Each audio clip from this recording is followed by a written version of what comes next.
Mr. Sibal, you've described President Zelensky's comments to the media, made just hours after meeting Prime Minister Modi, as most improper, cheap, immature politics, talking down at Modi and dictating policy to India. Is this tantamount to discourtesy and rudeness on Zelensky's part? Yes. This is more than undiplomatic. This is not just improper, this is impolite, if not rude. And foolish to boot. So impolite, rude, and foolish to boot, all three. Yes. All three. Indeed. Indeed.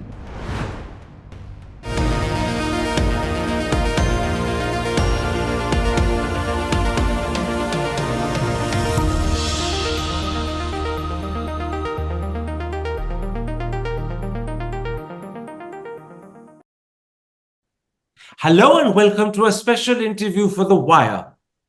Prime Minister Modi has called his visit to Ukraine historic. But is that how President Zelensky sees it? Comments that he made to the media immediately after his meeting with Modi suggest Zelensky sees the visit differently. More importantly, how should we view those comments, and as a result, how should we view the visit? Those are the key issues I shall raise today with India's former Foreign Secretary and former Ambassador to Russia and France, Kanwal Sibal. Mr. Sibal, you've described President Zelensky's comments to the media, made just hours after meeting Prime Minister Modi, as most improper, cheap, immature politics, talking down at Modi and dictating policy to India. Is this tantamount to discourtesy and rudeness on Zelensky's part? Yes. But Prime Minister is not alone at the receiving end. As you know, he has been very rude and aggressive and discourteous with his principal benefactors, to the point that the former British Defense Secretary said, look, we are not there to give you what you want. So has the White House commented rather aggressively. Trump, in fact, has said that each time he wants to come to the United States, each time he comes to the United States, he wants an additional $1 billion. He's been very rude to Poland.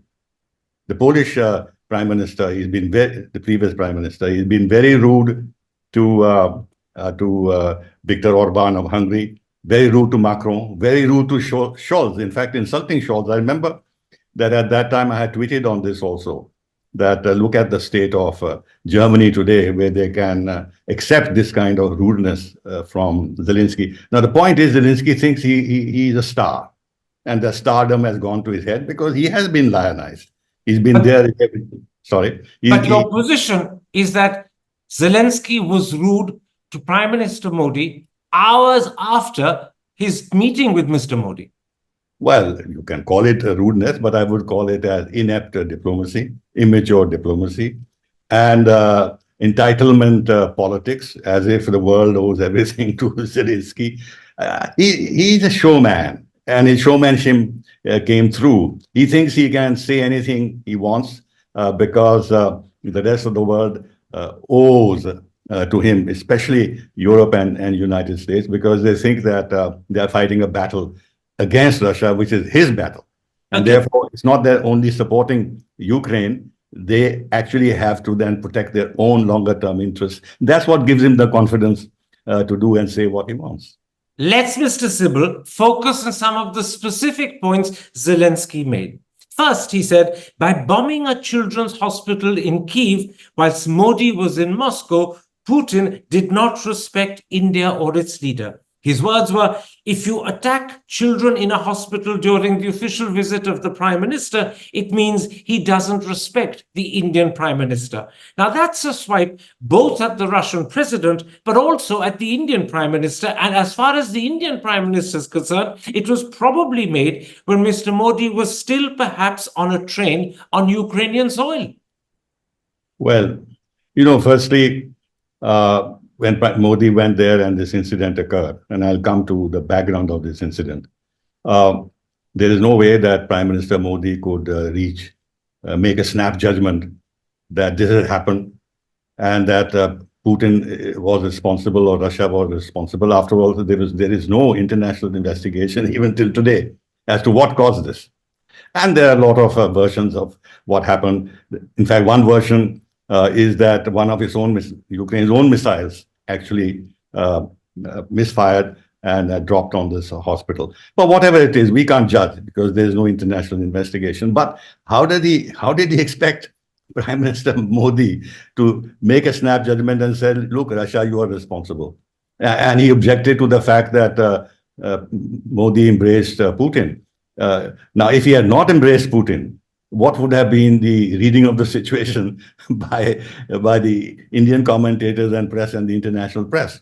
That Modi has accepted that Putin was not worth embracing. I mean, this is silly on his part to expect that that Modi will reach instant judgment on the situation. But the important point, spoil the beginning of his visit. But the important point is that this comment claiming that Putin had insulted Modi was made hours after he'd met Modi. It's a clear swipe both at Putin, but more importantly, it's a swipe at Modi. And at the time, Modi was probably still on a train on Ukrainian soil. It's not that he'd left the country. So this was a guest he was talking about who was still on his territory. True. But this is vintage Zelensky. Don't remember, he made his career on the stage.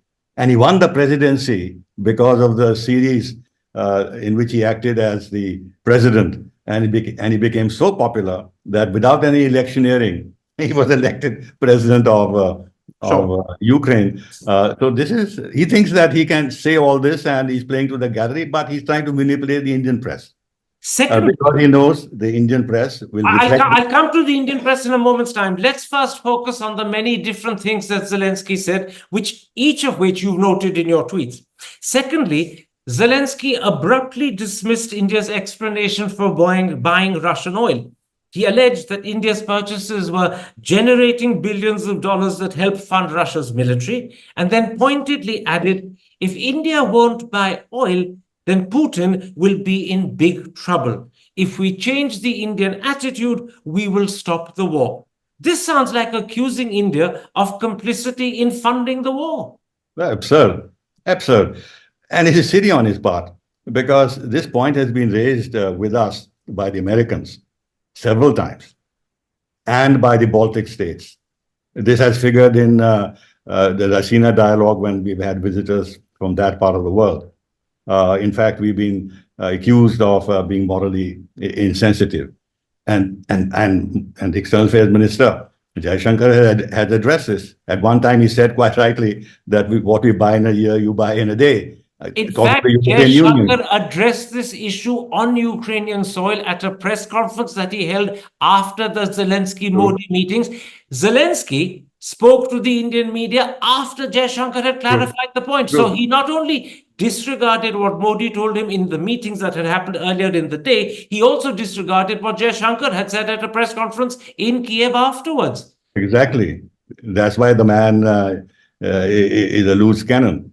I mean, why raise an issue which has been under discussion for the last plus 2 years, where India has given explanations repeatedly? Now, if it doesn't sink into his head what the Indian explanations are, then how are we at fault? But once again, isn't this disrespect to India and to India's Prime Minister? Because this was explained to him at length in the face-to-face meetings. He's then publicly choosing to rebuff it and dismiss it.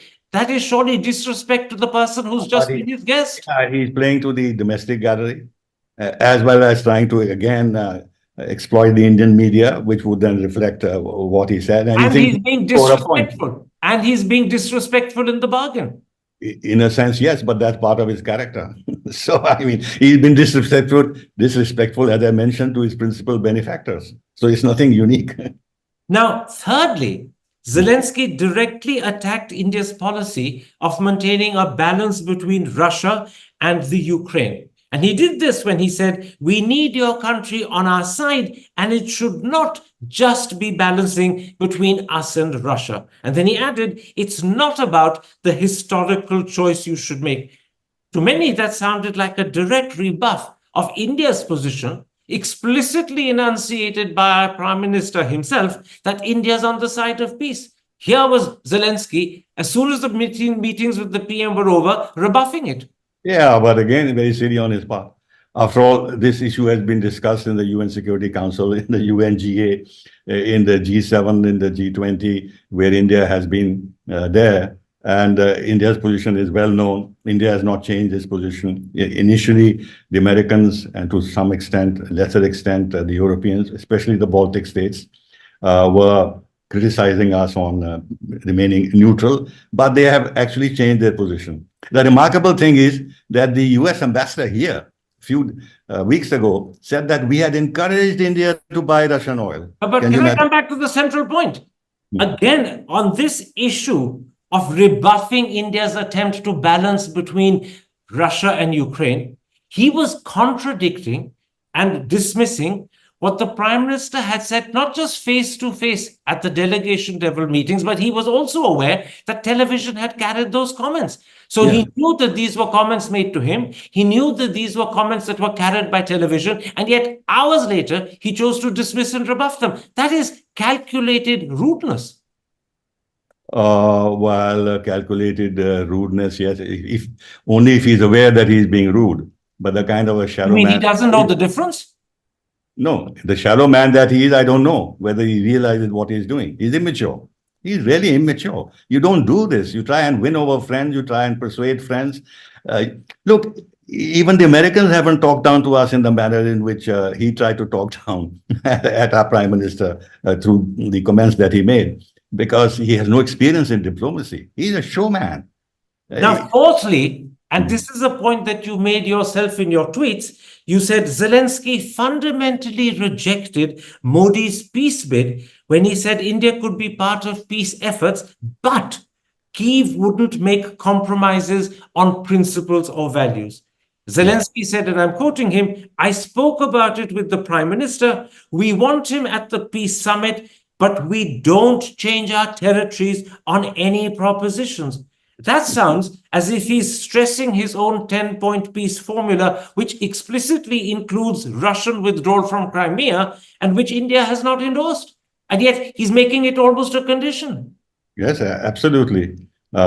If you see what our External Affairs Minister said in his press conference, that the peace conference, Zelensky's 10-point peace plan is one part of, not one part, one plan that is there on the table, but the other plans, there is other kind of thinking, and therefore it's not the only game in town, which means that we don't accept that Zelensky's 10-point peace plan is the one on which any potential peace formula should be negotiated and implemented. And this is, we've also said that. I take it, Mr. Sibal, this is what you meant when you said he's talking down at Modi. This is what you meant when you said he's dictating policy to India. Exactly. Another point is most of the rest of the world, leaving the West, does not buy into Zelensky's peace formula. And frankly, as I understand, that even his Western partners don't quite buy it. But let's stick to what he said about our government, our Prime Minister. Whilst, as I keep emphasizing, our Prime Minister was still on a train on Ukrainian soil. He hadn't even left the borders of Ukraine, and Zelensky was dismissing what he'd been told by Mr. Modi. Now, the fifth point Zelensky made was arguably, one could say, the most undiplomatic and most impolite of all. After revealing to the media that he had told Modi that India is one of the countries that of the global south that can host the second peace summit, he suddenly added a condition that that summit cannot be hosted by a country that has not signed the communique of the first summit. Now that both rules out India. More importantly, it contradicts what he himself claimed that he had earlier said to Mr. Modi. So he makes one claim, adds a condition, contradicts himself, and India in the middle is left sort of swinging in the wind because this man can't. Not really. I mean, we don't have to take these childish antics too seriously. Firstly, why should India want to host a peace summit?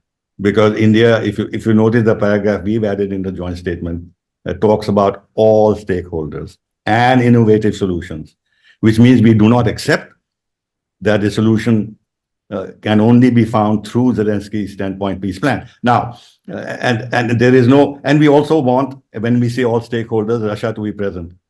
Uh, why would we want to hold a peace conference in the first? Absolutely. I'm not saying that India wants to hold a peace conference. What I'm saying is that Zelensky said that India could be one of the countries of the global south that could hold the next peace conference. And that was something he said he had told Mr. Modi. But suddenly, speaking to the media after Modi has left, he added a condition which presumably had not been added when Modi was sitting face to face. And the condition was that the summit cannot be hosted by a country that has not signed the communique of the first summit. No. If you look at what he He's said, contradicting himself. no. Karan, he said in his press conference that he had said this frankly to Mr. Modi. So, which means that during the official talks, he made this point to Mr. Modi. But then it's even worse. No? But then it's even worse. It is. But then how do you cope with a man who has no sense of diplomacy? But I mean, this is more than undiplomatic. This is not just improper. This is impolite, if not rude. And foolish to boot.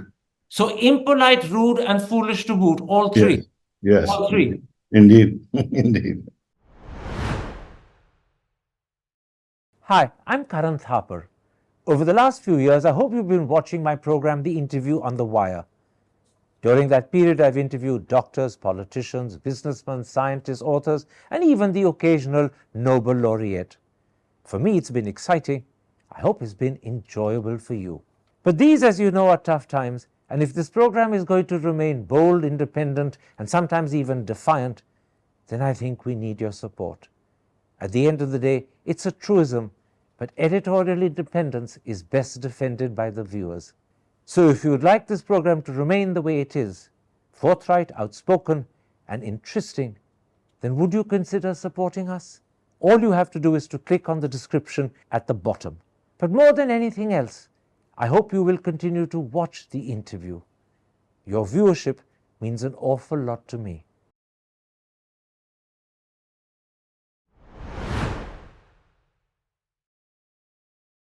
All of this was said to the Indian media shortly after his meeting with Modi.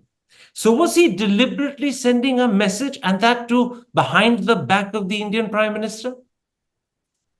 Not really. I mean, he also, I mean, he's a bit of a fool in terms of diplomacy. Look, a man who has But can I interrupt? He went out of his way to speak to the Indian media. They didn't come to him. He courted them. He sought them out. So was he deliberately sending a message? He didn't just bang into them by accident. Yes, of course he was, because he thinks he can manipulate the media. It's part of his showmanship and his and what he feels is his talent of being of a communicator. So he was. So you say, of course, he was sending a message. What do you think that message amounts to? What was he trying to tell the media? Nothing. This man has completely suppressed the press in his own country. Censored it. No, but that's another matter. Answer my question. If he was, as you said, of course, sending a message, what do you think that message amounts to? Nothing. He's living in his own world. He thinks that by having this press conference with the Indian media, is going to change the fundamentals of Indian foreign policy. But he was let me point out something very important to you. Look at the joint statement both with Poland and with Ukraine. And Ukraine has signed, which means it has the approval of Zelensky. In the paragraphs on Ukraine, on the conflict in Ukraine, in the joint statement with Ukraine, there is no unanimity of views. We have separate paragraphs expounding the views of each side. But most importantly, Russia is not mentioned by name at all. Absolutely. But let's come back to Ukraine. Let's focus on India-Ukraine. That is the subject we're talking about, not India-Poland. You agree. Your words were, of course, he's sending a message because he sought out the Indian media. Clearly, he also undermined the Indian Prime Minister. He was impolite, as you said. He was foolish, as you said. He was rude. And he did all of this behind the back of the Prime Minister. Yeah, but he's the same man when in the joint statement didn't have the courage to insist that Russia should be mentioned by name. So he's a fraud. He's a hypocrite. Well, why didn't he have the courage to say, I will not sign the joint statement unless there is a reference to Russia by name, but there is no reference to Russia by name. So he's trying to make it up by holding this press conference and targeting Putin and targeting Russia. Now, He's trying to compensate for his failure. let's broaden our conversation at this point. Zelensky's comments are clearly in line with what he said when Modi visited Moscow in July. He called that visit, and I'm quoting, a huge disappointment and a devastating blow to peace efforts. And then he went on to taunt the leader of the world's largest democracy for hugging the world's most bloody criminal. So should we have expected these comments rather than be surprised and perhaps dismayed by them? They're quite in keeping and in line with what he said when Modi visited Moscow. I think we sized him up since he made those comments. We were aware of them, and therefore we know he's a mercurial chap. He's playing to the gallery all the time. So our reasons for going to Poland and Ukraine were not because we thought that this man will suddenly behave in a very mature and experienced manner. The calculations were somewhat different. Therefore, what were they? What were they? Basically, look, if we are talking about dialogue and diplomacy, and Modi sent a pretty pointed message in Moscow earlier on when he met him in Samarkand, but this time in Moscow, where he added to his earlier formulation, this is not an era of war, to say that solutions cannot be found on the battlefield. Now, if you're talking about dialogue and diplomacy, then this dialogue and diplomacy should be broad-based, which means that the other party to the conflict should also be engaged in some ways. Let me interrupt. If that's the explanation for the visit, it clearly assumes that we thought Zelensky would be receptive to the message, that Zelensky would in some ways welcome the message. He didn't. He rebuffed it. He talked about wanting India on Ukraine side, not balancing between the two. He talked about the Indian Prime Minister being insulted by Putin. He talked about India possibly holding the next peace summit only if India signs on to the communique of the first. Right. This was a deliberate rebuff. So did we misunderstand the man? And my question is simple. Given what happened and given the comments Zelensky made, was the visit to Kyiv ill-considered and a mistake? No. First of all, he's exposed himself.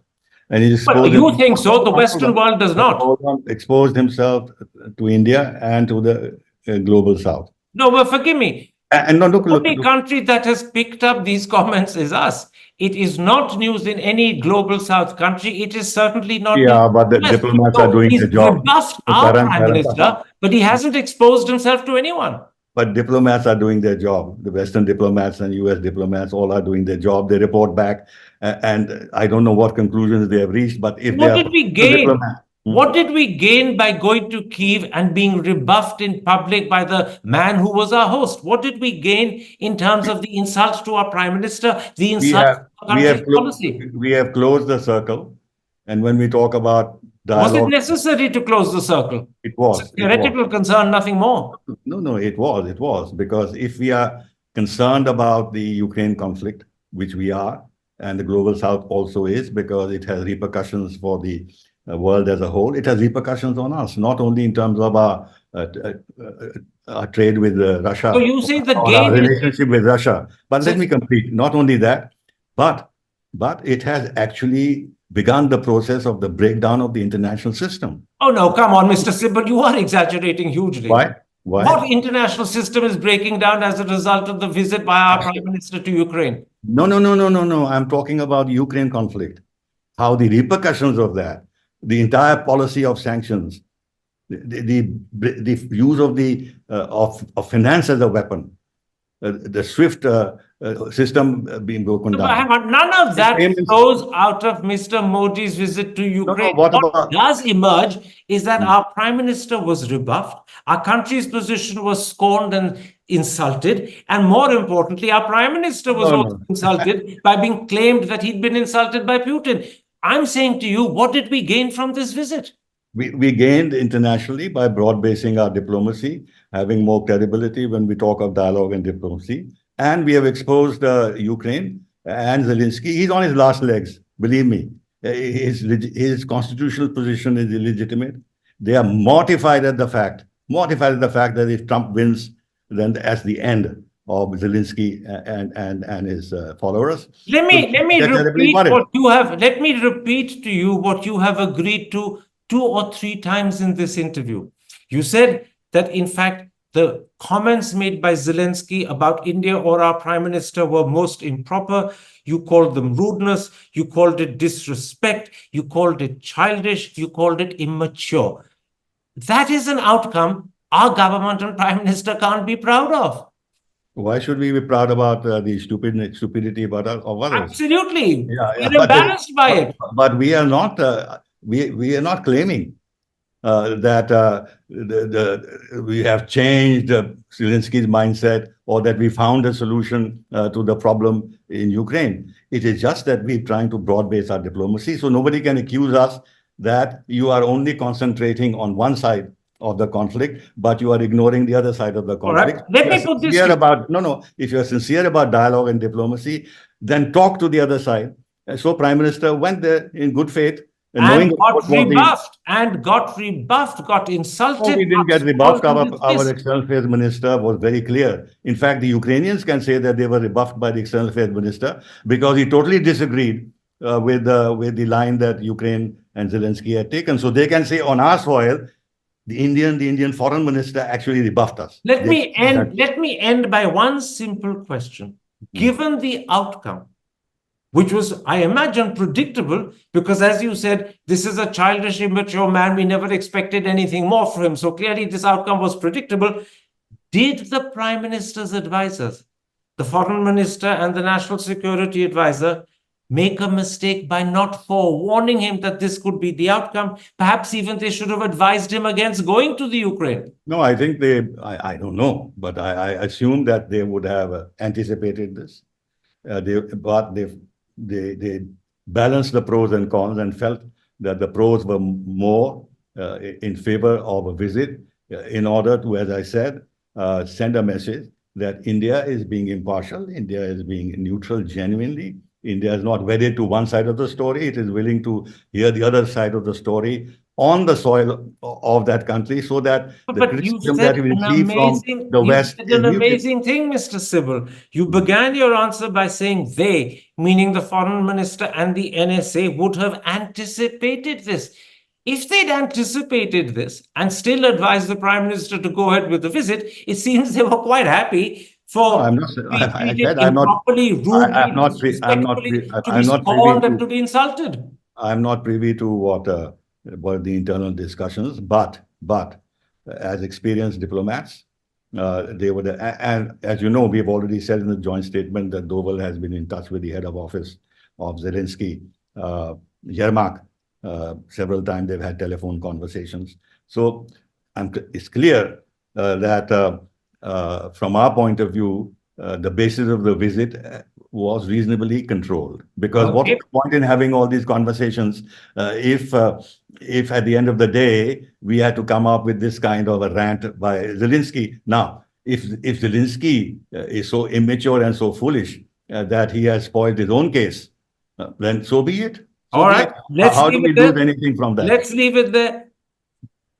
You believe that we would have and should have anticipated this, but you say also that... No, I didn't say that. No. Your words were, they would have anticipated this. Those are your precise words. I wrote them down. No. What I'm saying in general terms, they would have known how irresponsible Zelensky can be, how loudmouth he can be, how he can actually be pretty negative even towards his own benefactors, and therefore we'll still do business with him. This is the paradox. We'll still do business with a man who's loudmouth, immature. Let me say something.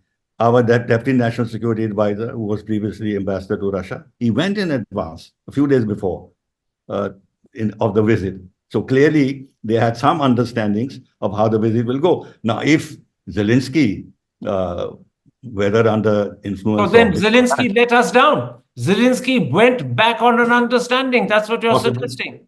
Possibly, yes. Okay, let's leave it there. Zelensky let us down. Zelensky went back on an understanding that had been established.